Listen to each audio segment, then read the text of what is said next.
ചില കല്യാണങ്ങളോടുകൂടെയൊക്കെ നടക്കുന്ന ആഭാസങ്ങൾ എന്തൊക്കെയാണ്? നിങ്ങളെ ഇവിടെയൊക്കെ അങ്ങനെ ഉണ്ടോ ഇല്ലേ എന്ന് എനിക്കറിയില്ല. ഒരു വിവാഹം എന്ന് പറയുന്നത്, ആ വിവാഹത്തിൽ സമാധാനവും സന്തോഷവും നൽകേണ്ടവൻ റബ്ബാണ്. അതിൽ ഹൈറായ മക്കളെ നൽകേണ്ടവൻ റബ്ബാണ്. ഭാവിയിൽ ഈ ദാമ്പത്യ ജീവിതം സന്തോഷകരമായി കൊണ്ടുപോകേണ്ടവൻ റബ്ബാണ്. ആ റബ്ബിന്റെ സഹായമില്ലാതെ വല്ലതിനും സാധിക്കുമോ? 2, 3, 4 മക്കളുള്ള സ്വന്തം ഭാര്യ ആ മക്കളെയും കൂട്ടി ഇറങ്ങിപ്പോകുന്ന രംഗങ്ങൾ.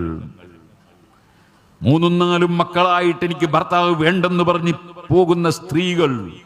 ഇതേപോലെ 3, 4 മക്കളുണ്ടായതിനു ശേഷം സ്വന്തം ഭാര്യയോട് മനസ്മടുത്തു, ഇനി അവൾ എനിക്ക് വേണ്ട എന്ന് പറയുന്ന ഭർത്താക്കന്മാർ.